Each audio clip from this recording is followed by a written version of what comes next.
So guys, इस video में खाटू श्याम बाबा की कहानी जानते हैं।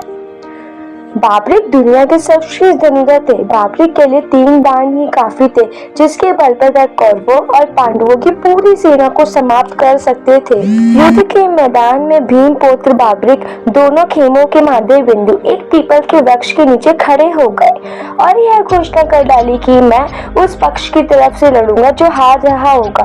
बाबरिक की इस घोषणा से कृष्ण चिंतित हो गए। भीम के पुत्र बाबरिक के समक्ष जब अर्जुन तथा भगवान श्री कृष्ण उसकी वीरता का चमत्कार देखने के लिए उपस्थित हुए, तब बाबरिक ने अपनी वीरता का छोटा सा नमूना मात्र ही दिखाया।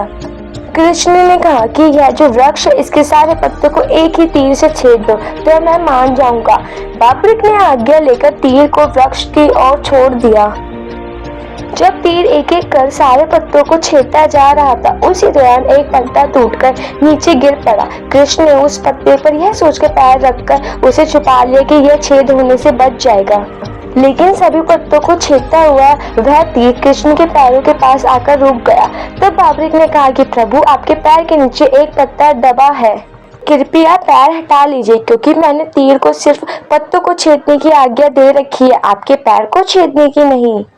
उसकी ये बात सुनकर कृष्ण चिंतित हो गए। भगवान श्री कृष्ण ये बात जानते थे कि बाबरिक प्रतिज्ञावश हारने वाले का ही साथ देगा।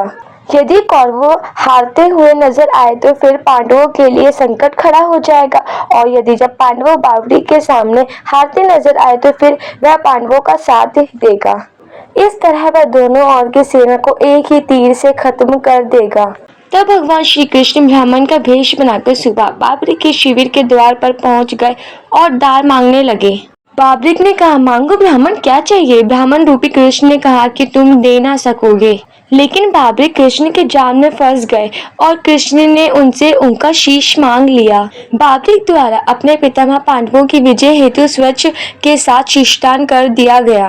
बाबरिक के इस बलिदान को देखकर दान के पश्चात श्री कृष्ण ने बाबरिक को कलयुग में स्वयं के नाम से पूजित होने का वर दिया।